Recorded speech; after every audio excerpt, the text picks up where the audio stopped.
Hello viewers, Honorable Prime Minister of India Narendra Modi ji Dimapur te ahegina rally digina olop khanta pasute yade Congress Bhavan de Congress Canberra press conference ekta rakhina ase. Honorable Prime Minister Modi ji bra Nagaland laga opor de bishi khota koise aru itu noina Congress laga opor de bishi allegations diche ki Congress to Nagaland do ATM nishinai cholaise aru itu noina Congress la opor de allegations bishi diche.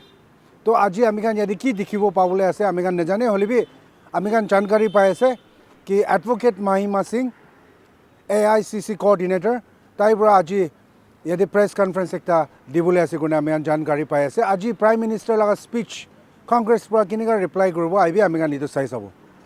This evening, Advocate Mahima Singh and I will do the briefing.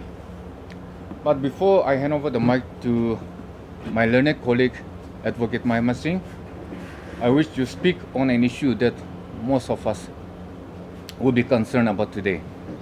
The other day, KPV Yap told me the chief agent of Dimapur 1 candidate K. There joined the BJP party. The party which he has been opposing, he claimed that he was with the Congress for 20 years, 2 decades. He has been opposing the Congress, the BJP ideology for 2 decades, and now he is with the BJP party. Whatever caused him or his action would be best known to him, who has defied his loyalty and trust put upon him by the party. In his press conference yesterday, he claimed that under the leadership of Wezote, the Honorable Power Minister of the state of Nagaland, there was a huge improvement in the power supply in Nagaland, especially in Dimapur. We all can see the condition. We don't have even power supply right now. We're using the flashlight of a camera to have a press conference now. We all can see that the BJP party, they are very good in line, and they will continue to fool us with false promises and false hope. It is up to us whether to continue to support the BJP government or make a right decision by voting the Congress to power in this coming election. He is not alone. Many have come and gone before him. You would remember how Shri Ghulam Azad made a noise by leaving the party right before the Bharat Joro Yatra, making grave allegation against our party leader Shri Rahul Gandhi. But that was in vain. The Yatra turned out to be a huge success in our pursuit of mass connect and reach out.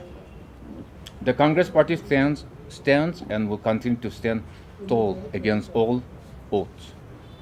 The people who left the party, they have no principle. They may come, join the Congress party today, or join the BJP Congress tomorrow. And when there is a shift of leadership at the center or the state, we all will see them shifting from the current political party to another party again. This happens with people with no vision or principles. Now I hand over the mic to my learned colleague, Mahima Singh. Thank you, Mr. Kreo, and good evening all. I think the issue that has been highlighted by my learned colleague, Mr. Kreo, is a very vital one, very important today, because it's not that only people are being horse traded to the BJP.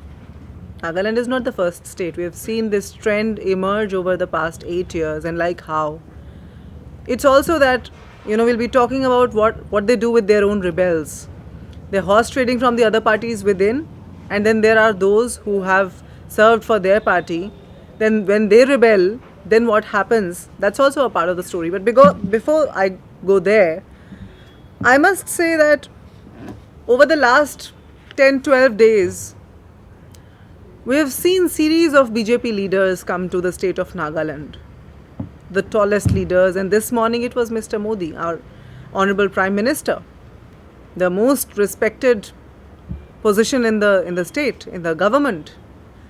But what has happened over the 10 days is bizarre. We started holding our press conferences on the 22nd of January. The first press conference we held on the 22nd of January. We raised questions on the High Court. We started seeking answers from the government well in time, because it is often said that the opposition is not asking questions. So how is the government supposed to respond? Although that should not be the norm, their response has to come back to the people. But the opposition has been sitting here. We are not even in the opposition in the house right now. Yet, true to our character, being the voice of the people of this country, being the voice of the people of Nagaland, we have day in, day out sat here and raised questions on the BJP's and the NDPP's gross misconduct and defiance of their promises to the people. Yet here we are. What happened this morning when the Prime Minister visited the state of Nagaland? Another host of allegations, another slew of allegations, accusations happened. Did you get any response? No. The people of Nagaland did not get any response on the issues, on the promises that were made 5 years ago. There were 13 seats that the BJP occupied in the Vidhan Sabha, in the Legislative Assembly of Nagaland, along with the NDPP acquiring most of the other seats. Yet, there were two major allegations made by our Prime Minister in Nagaland today. Mr. Modi made two categorical allegations, and those allegations were, number one, that the Congress party is remote controlling, has remote controlled all over the years the state of Nagaland from Delhi. Number one. That is the allegation number one, that we, the Congress party, remote controlled state of Nagaland when we were in power. And number two is that Congress party has used northeastern states as ATM machine. And I'd like to bust both the allegations, because we do not run away from a conversation, from a dialogue. And we have always believed that the dialogue is the way. And that is what would lead to a solution for Nagaland. But Mr. Modi, true to his character and his nature, man ki baat, one-sided man ki baat he does. And so he did this morning when he made these two allegations. Now the first allegation he's made is the remote control allegation, but I am coming to the ATM allegation first. He said that the Congress party has actually taken northeastern states as an ATM and used northeastern states as an ATM. I do not know how. Very ambiguous statements our Prime Minister makes, which is very unbecoming, which is very unlikely of a Prime Minister of the largest democracy of the world. Now, we have told you, press conference after press conference, starting the 22nd of January, as I said, we started uncovering the lies told by the BJP and the NDPP all this while. And we told how the High Court scam happened. We have told you how the BJP acted as the ATM for the NDPP and the NDPP, CM Rio, NDPP government led by CM Rio, how they have used BJP as an ATM. So BJP became the ATM for the NDPP. And now Mr. Rio, the CM, as I have told many a times earlier, he's held hostage, he's blackmailed. Blackmailing is the second step of the BJP. First, they allure people, they attract people with lucrative deals. This is how the businesses are run, not a country. And then they blackmail. So we have seen how a sitting CM was questioned by the ED, by the Enforcement Directorate, for hours at end because of the High Court scam earlier last year in 2022, right before 2023, the election year was about to come. And the same had happened before 2018 also, my friends. That was the year 2017 CBI charge sheeted the High Court scam, and 2018 CM Rio was put in the in the spot by the BJP, and they formed the government together. Now, while we have been raising relentless questions about the High Court scam, about the medical colleges scam, about the entire cash money which was received by the NDPP majority government from the center, while that money was misappropriated, we have also told how the NDPP became the gateway, how the Assam Himanta Biswa Sarma, led the BJP, the Operation Lotus to Nagaland, and how Mr. Nephew Rio actually became the gateway of that Operation Lotus to Nagaland. Your very own Lok Sabha member, Mr. Yepthami, has raised those concerns in Lok Sabha. We have talked with evidence. Whenever we have talked with evidence. Yet the BJP says that we are only making plain allegations. Mr. Nalin Kohli held a press conference. Today, Prime Minister has come without uttering a single word of his own accountability. He's only further raised questions on the Congress as if it is the Congress sitting in the power at the state of Nagaland, while we are totally out of that power for about 20 years now. 20 years, and NDPP has been here, NPF has been here. Yet, what is now happening is answerability of the Congress, and which is not going to happen. The answerability lies with the BJP. So, this is how the BJP has been used as the ATM by the NDPP government at the BJP's own sweet will. BJP allured them, and now the BJP is going the Meghalaya way even at Nagaland. What has happened at Meghalaya, everybody knows. How the NPP has been finally ousted. And today, NPP is the very party raising questions on the BJP. Till yesterday, they were joining hands with the BJP. They have led astray Meghalaya, and today they are questioning the very party they were allies with. The same is going to happen with Nagaland. Nagaland's fate has already been predetermined by the BJP. That is to be noted here. Now I come to the remote control allegation. Mr. Modi said that Congress has used northeastern states as an ATM, and then he said that Congress actually remote controlled from the center. Let me remind you that my leaders have already spoken about over the days, over the weeks, and we have raised this question via this platform again and again through you, that it was Rajiv Gandhi who first struck the dialogue with the undergrounds, with the rebel groups. But remote control, Mr. Modi is very aptly talking about, because it is their tool. It is the BJP's tool to switch democracy to autocracy. The BJP is determined. They have taken up the task of switching the mode of democracy to the mode of autocracy in this country. And they're on a party eradication spree. They say we want Congress Mukt Bharat. They've already had NPP Mukt Meghalaya, and the next is NDPP Mukt Nagaland. It is only fated and bound to happen if it goes like this. While it was the Congress who first ceded to the demand of the rebel groups who wanted to have a dialogue at the highest level, it was the Prime Minister Rajiv Gandhi who had clearly stated our intention. And later, that was furthered by Mr. P. Narasimha Rao. And when we have held the press conferences, we have in detail discussed that. So I'm not going to the details of those agreements, those accords once again. There is one accord that was signed in 2015 also. 2014, the Congress government was ousted by the BJP in the center. They proudly say double engine ki sarkar, triple engine ki sarkar. They came to the center at a time when Dr. Manmohan Singh's government was on the brink of reaching a solution with the Naga rebel groups. We were on the brink of resolving the issue when the BJP came to power. And what has happened thereafter is only intensification of the ambiguity, and that ambiguity envelops all the critical issues at the state of Nagaland today. We are not having any roads, we don't have sufficient power, no sufficient water, no sufficient jobs.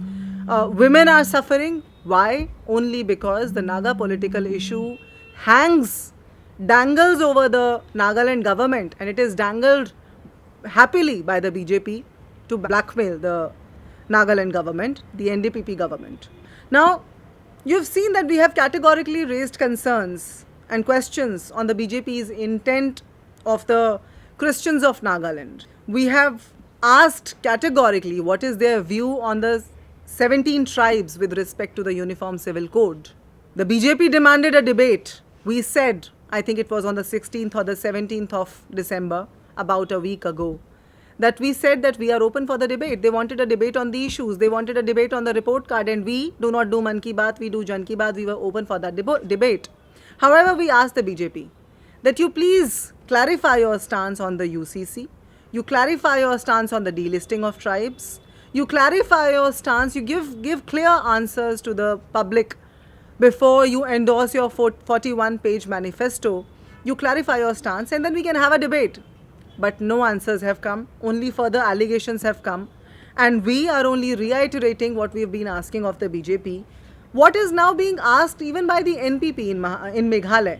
You see, as I already said, Meghalaya was their ally, and today Meghalaya NPP was the ally of the BJP, and today it is the very NPP, the same NPP, that is raising questions on BJP's intent about the UCC. And it is for the people of Nagaland to see today that that's going to happen in Nagaland. If we do not question the BJP now and fix the accountability now, that's what's going to happen eventually. That they're going to they're going to kill the existence of the regional parties, and eventually the questions are going to be raised by the same party that is in coalition with the BJP today, and tomorrow the blame game will begin even in the state of Nagaland.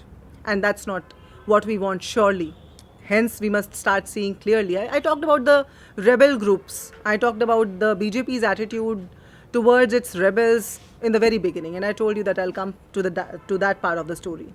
Now, let me say that I just heard, before I was going to start the press conference, I heard that yesterday one of the BJP candidates, Mr. Vikhato, has been compelled to retire. One of the NPF candidates, Mr. Vikhato, has been compelled to go for retirement. Allies of the BJP again, because they cannot have it any other way, because what happened in Gujarat and Himachal earlier, you would remember, Himachal Pradesh, the elections were there last year, and what had happened there? There were candidates who wanted to contest independently because the BJP did not give them ticket, and we heard there was a viral clip where Mr. Modi was calling that candidate and was threatening that if he contests the election, it won't be good. Gujarat also, you've seen, number of candidates were dropped because they did not fall in line with the blackmailing, with the, undemocratic ways of the BJP. Now, yesterday, another statement that we must go to, since we are coming to, we are fast approaching the model code of conduct. I think it is high time that we, one by one, touch upon all the critical issues. Hence, I am coming to this statement of Mr. Himanta Biswa Sharma made yesterday, one of their star campaigners here. And he talked about the uniqueness of Naga people, uniqueness of Naga history. See, they learn everything from the Congress, and here also this is what has happened. Because couple of days ago, our leader, Mr. Jairam Ramesh, sat in this very space and talked about the uniqueness of Naga people. And he said that the only way to achieve a solution to the Naga political issue is by reimagining the connection of the rest of India with Naga people in their whole uniqueness. The uniqueness of Naga people and the uniqueness of Naga history is going to lead the way, which is exactly what the BJP is trying to kill. And yesterday you hear Mr. Himanta Biswa Sharma making this statement about the uniqueness of Naga people, uniqueness of Naga history. However, if they had to walk the talk, they had 5 years here, and nothing has been done in the 5 years. So instead of answering, they are going on boasting, they are going on alleging, accusing the Congress, and that's their way. In fact, they talked about the recognition of Naga people with the rest of the country. I've been here for about 25 days now. I've been dealing with Naga people, and I think I have some of the best friendships for the rest of my life. And I'm very sure that rest of my friends from the Congress and elsewhere also will believe the same way. I've often heard Naga youth, when I struck a dialogue around people, I've often heard people talk about the capabilities. And my heart swells when I hear my friends from Nagaland say that Naga people are not less than anybody. You know, Naga youth may sound like, or maybe looking like that they are not in line, but they are capable, they are qualified, they are equally opportune, they are equally capable of taking up the opportunities. However, the youth of Nagaland have been led astray when the employment opportunities have been not given to them by the BJP and DPP government. So what friendship is Mr. Himanta Biswa Sharma talking about? We do not know. And they are also talking about the minorities, tribes. It is audacious to say that the BJP doesn't make the slightest mention of Naga political issues in their manifesto, in their 41-page long manifesto, as we have already cited again and again. And right on the brink of this election, we wish to remind the Naga people that not only employments, power, water, your hospitality industry, the sugar mill, the other mills that have been closed, not only those issues have not been picked up, but you would see, if you look through the issues that we have raised, you would see that it is the NDPP that has made an alliance with the BJP, and BJP has sucked away the nectar from Nagaland, and now they are all set. They were looking for 30-30 partnership, now they are all set to find their own ways parallel to the NDPP, and you should not be surprised should you see a fresh post-poll alliance happening in the state of Nagaland. Because we know what happens to those ask questions. People in the rallies, when Mr. Amit Shah came, when Mr. Modi came, have not been raising questions. Given the current state of Nagaland, I am very sure every heart is filled with questions. Every senior citizen, every youth, every woman has lots of questions. But you saw yesterday what happens to even one of the senior most leaders, Mr. Pawan Kheda, who was deplaned and who was arrested unlawfully by the Delhi police in collusion with the Assam police. That is the kind of narrative that the BJP is setting for those who want to ask questions. So it is the Congress that has been raising those questions on behalf of the youth, on behalf of the senior citizens, on behalf of the Naga people all this while, and we'll continue to do so. But before we conclude this press conference today, it is very important to highlight the naive statement made by Chief Minister of the state of Nagaland, also who happens to be the star campaigner, one of the star campaigners of the NDPP, Mr. Rio, where he says that we should believe together that we can together develop the Northeast region. We can develop our road infrastructure, airways and highways because our fates are interlinked. I want to highlight the words, our fates are interlinked. We thank Mr. Rio for bringing a conclusion to all our queries that we have been raising all along. All our apprehensions, all our questions that have run all the way along, because now we know why do we have no roads in the last 20 years, but Mr. Rio has magnanimous resorts, what we have raised again and again. It is Nagaland's opportunity to redefine that fate, because the interlinking of fate that Mr. Rio is talking about is exactly what we have been talking about all this while. That Mr. Rio's fate and his party's fate has been intertwined with the BJP. I told you about the ATM connection. That ATM connection and that remote control that the BJP is playing from Delhi has led Mr. Rio to finally admit that their fates are interlinked, and it would not be without the BJP and the BJP's intentions of bringing the Christian tribes in Nagaland and the 17 tribes in Nagaland under the umbrella of the larger religion, as I had earlier highlighted too. So it is Nagaland's opportunity, it is the opportunity of Naga youth, Naga senior citizens, the minorities whose ancestors came here hundreds of years ago, the Naga citizens all together to redefine their fate now and not any later, and not link it to those who are here to condemn your uniqueness, to engulf you and to sabotage you, to finish your uniqueness under the umbrella of the larger religion. I think we have categorically asked about the 2015 accord, which was kept concealed, which was kept ambiguous. How many ever times he can visit, he can run his fancy dress here as many times as he wants. Today we saw him in yet another attire altogether at Nagaland, but no talk about Naga political issue. I think that speaks for itself. As I assume you're talking about the people shifting from our party to the BJP and from the other parties also to the BJP. My friend Mr. Kreo had already raised this point earlier, and we have raised this innumerous times, that the BJP has done everything in its capacity to take the political discourse in this country to a new low by horse trading, by running its Operation Lotus on the mandate of the people of this country. You remember Manipur, you remember Goa, you remember Maharashtra, Madhya Pradesh. Meghalaya is the most recent example. how the BJP has condemned and sabotaged the regional parties and the regional political discourse. So the Congress is not alone. There are all the other parties, and I have already mentioned that they want a multi-party free discourse. They want one party system, and that's what they are up to. Today's speech by our Honorable Prime Minister, he said that BJP overcame corruption with the help of technology. So how do you think? He's talking about remote control, he's talking about ATM, he should also talk about toy vending machine, because the BJP has become a toy vending machine for this country. They are promising scooties state after state. Last they promised in Gujarat. Himachal, they could not come to power. We are there in Himachal right now living our promises and our word. Gujarat, no scooties have been given to any girls yet. UP also they did the same. And Nagaland, they promised scooties to the people here. So the ATM culture, the remote control culture, the reverie culture, the toy vending machine culture, I would say, is BJP is doing to this country. They're talking about that they revolutionized the discourse in this country and that they have brought development.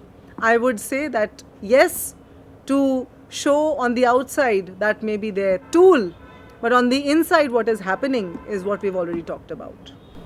And one more, ma'am. PM declares peace, progress and prosperity as mantra for them. So how can Congress take that? I'm reminded of voting killings. I'm reminded of extended deadlines. I'm reminded of extended AFSPA. I think actions speak louder than the words. I'm not aware of that statement, but if that statement has been made and whatever it is, I would say that it is the only way to give an alternative to the BJP today would come through the Congress, because the Congress has a voter in every corner of this country, has a presence in every corner of this country, and is one of the oldest parties, the oldest party of this country. We may be facing our challenges, but we are on our task of raising people's voice, and we'll not stop there. They may want to cow us down. Yesterday what you saw at Delhi airport was an unprecedented showdown. You may have seen dharnas in front of a bus or a rail, but yesterday you saw a dharna in front of a plane. So Miss Mahima Moitra must understand, and my message to Miss Mahima Moitra would be that if there's no Congress, there's no question.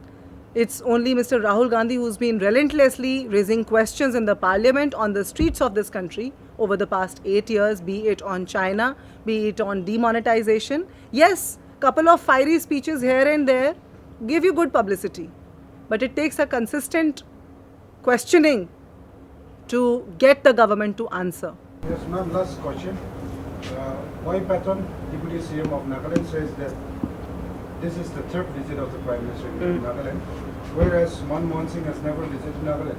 What is the reply of the Congress? We have told you innumerous times that Mr. Rajiv Gandhi, back in late 80s, was the one who initiated the dialogue here.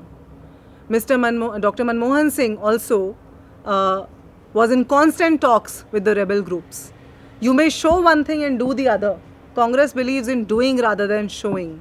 My only question is to PM Modi also and to the BJP, and to answer your question, when you talk about his visits to the Nagaland, we must question and we must reflect upon what has really come out of those visits. Have you seen the Naga Accord? Have you seen the Accord of the 2015? Any of you sitting here? I don't think so. I haven't. Should the Naga people not be aware of what is written in the Accord? Do they not have a right? And so does Mr. Modi's visit make up for it? I don't think so. कमल कहाँ खिलता है ये तो सब जानते हैं. वो कीचड़ फैला रहे हैं इसलिए कमल खिलाते जा रहे हैं. तो ये तो आपकी हो गई कमल खिलाने की बात. और दूसरी बात ये है कि आप महिला विधायक के बारे में पूछ रहे हैं. महिला विधायक, सबसे पहले तो नागालैंड की जो प्राथमिकता थी, नागालैंड को देखने की, नागालैंड में सरकार चलाने की, नागालैंड को राज्य बनाने की, 1963 में नागालैंड को राज्य घोषित किया गया कांग्रेस के द्वारा, नेहरू जी के द्वारा. तो आप सबसे पहले ज़मीन में बीज डालेंगे, फिर पौधा उगाएंगे, फिर उसमें पानी देंगे, उसका जो है रख रखाव करेंगे, तब वो पेड़ बनेगा और तब वो फल देगा. अब भाजपा तो सीधा पहले फल देने की बात करती है. जब वो पूछते हैं कि 70 साल में आपने क्या किया, तो वो भी सीधा फल की बात कर रहे होते हैं.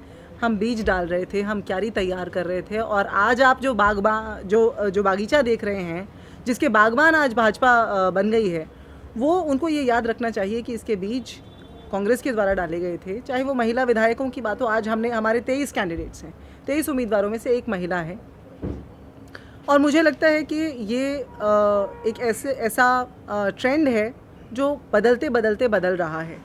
हम ऐसा, आप यदि पूछेंगे कि हमारे पास कितनी महिलाएं टिकट मांगने आईं, तो मुझे लगता है कि वहाँ से इसका उत्तर निकलेगा।